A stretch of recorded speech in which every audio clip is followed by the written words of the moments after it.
Hey guys, welcome back to another movie review. Previously, I did a ranking of the 5 body swap movies that came out between 1987 and 1989. They were, in order, from top to bottom: Big, Vice Versa, the film that I'm going to be reviewing today, Like Father, Like Son, and Dream a Little Dream. And the film that I'm going to be reviewing today is 18 Again. That was third on my list. It came out in 1988, and it starred George Burns in his final film, Charlie Schlatter, who was an unknown at the time. It also starred Tony Roberts, Anita Morris, Red Buttons, and a very young Pauly Shore. And it was directed by Paul Flaherty from a script by Josh Goldstein and Jonathan Prince. 18 Again was the third of the 5 body-swapping movies that came out in that period. The first one was Like Father, Like Son, which was fourth on my list. The second was Vice Versa, which was second on my list. And then 18 Again was the third one that came out, and it was third on my list. Big came out 2 months after 18 Again, and that was my number one choice. So 18 Again, it takes place in Los Angeles, and it is about David Watson, played by Charlie Schlatter, and Jack Watson, played by George Burns. Jack Watson is 81 years old, and he's kind of a larger-than-life guy. I would say he's kind of like Hugh Hefner. He is a very rich guy. He owns a designer telephone company, although they don't really make much of that in the plot. They just have one line where Tony Roberts, who plays the son of George Burns' character, comes up with an idea for duck phones, and George Burns responds and says that duck hunters don't want to talk out of a duck's ass after they spend a day duck hunting. So, I mean, they don't really do much with that plot, or that idea. It's just meant to establish that Jack Watson is a very wealthy guy, larger than life, has a lot of friends, a lot of money. He was a big man on campus back in his day. He was a track star, and he was like the big fraternity guy. David Watson, the Charlie Schlatter character, he's pledging the same fraternity that his grandfather was in, but he's struggling. David Watson is a painter. He's kind of a shy, quiet, reserved guy. He doesn't have the same personality as his grandfather, and the fraternity brothers are mean to him. They make him do push-ups and all kinds of stuff like that. He has a crush on the blonde girl in his history class, played by Jennifer Runyon. She's going out with the head of the fraternity, who is also the track star, and played by Anthony Stark. David is also on the track team with this guy, and he's bullied by this guy. And right off the bat, you can just see a lot of similarities between this film and Like Father, Like Son, which came out the year earlier. In that movie, Kirk Cameron was also on the track team. In that movie, Kirk Cameron also had a crush on a blonde girl who was going out with the track star, who was also bullying the Kirk Cameron character. So right off the bat, the setup is eerily familiar to Like Father, Like Son. It is like Father, Like Son. And that's not a good thing, because I didn't think Like Father, Like Son was any good at all. And then you add in the body swap concept. And in this film, the body swap happens via a car accident. Yes, a car accident. How's that for originality? In every other body swap, that to me is the weak link of this film.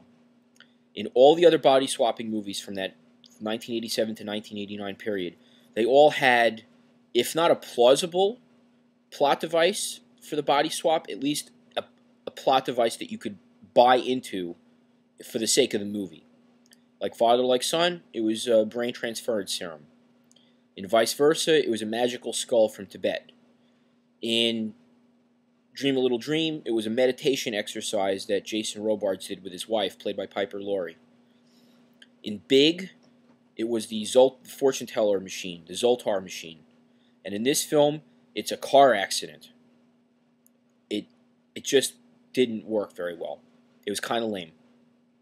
And that, to me, created a lot of other problems because George Burns' soul gets transferred into his grandson's body, and George Burns' character is in a coma, which means that George Burns is out of commission for the majority of the movie, which means that Charlie Schlatter, the young 18-year-old Charlie Schlatter, is forced to carry the movie as George Burns' character magically enters the body of young Charlie Schlatter and gets to relive all of his exciting college days and gets to become the track star again and stand up to the bully and win the girl.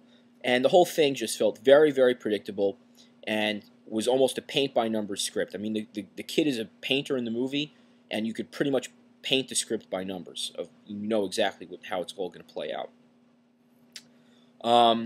I just think it would have been a lot more interesting and would have been a lot better for the sake of the movie if George Burns was around for more of the movie. I mean, they try to get him in there. They have him voicing the thoughts of his character when he's in the body of Charlie Schlatter's character. But you know, it's not really enough. It's not going to really do the job. And then they have a couple of flashbacks that don't really amount to much.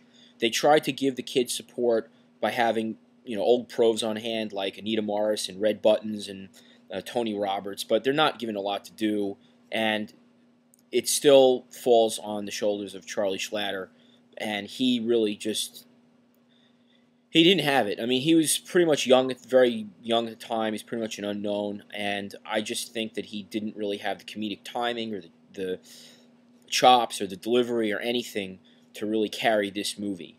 The other thing that bothered me was that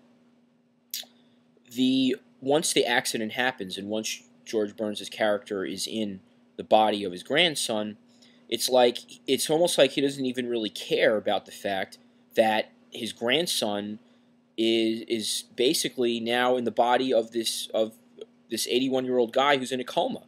It's like he just kind of almost forgets about him. I mean, they have like one scene where Charlie Schlatter visits George Burns' character in the hospital, and he's like, you know, oh, David, you know, can you hear me? Can you hear me? You know, David now being in the body of George Burns' character, but you know, it just to me felt like there should have been, if there was a better plot device to explain the body swap, then you could have had the character of Charlie Schlatter trying to figure out a way that they can get everything back to normal, which I have to say these other body swap movies had. I mean, in Big, you had the whole idea of Tom Hanks' character trying to locate the Zoltar machine.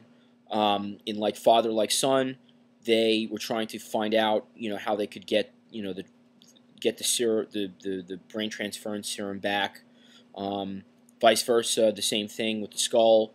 There were the two, you know, crooks that the Judge Reinhold and Fred Savage had to go after.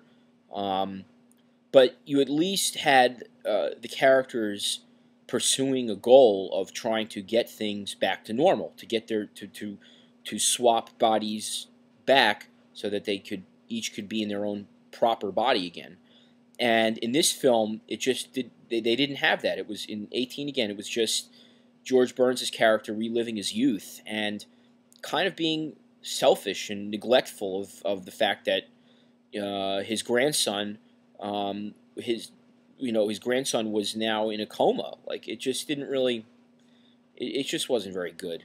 You know, and then it's, of course, like they have the chase in the hospital, which they also had in Like Father, Like Son, albeit for different reasons because Dudley Moore's character was a doctor, but still, you still had a chase in the hospital, and Charlie Schlatter is pushing the gurney down the corridor, and then they have another crash in the hospital, and then that magically puts their bodies back in their proper place. But I mean, it just wasn't good enough. It wasn't funny enough. It wasn't fresh enough.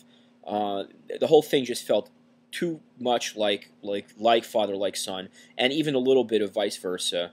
There was not enough George Burns. I think it would have done the movie a hell of a lot of good if he was in it more. I don't know what else to say about it. I mean, it's watchable.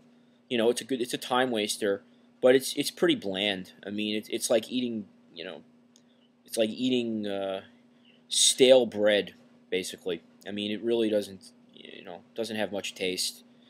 Doesn't have much worth. Doesn't have much value. It's It's okay. I mean, it's probably better than Like Father Like Son. I mean, it's not as blatantly silly as like Father Like Son, and it's not as incomprehensible or just patently offensive as Dream a Little Dream, at least to me. Um, but it doesn't mean it's good. I didn't think it was as good as Vice Versa. It's definitely not as good as Big, and I would even be willing to bet that it's not as funny as The Change Up, which is the recent body swap movie that came out with Ryan Reynolds and Jason Bateman. I'm willing to bet that that was funnier than 18 Again. So that's my review of 18 Again, and stay tuned for another review. Bye-bye.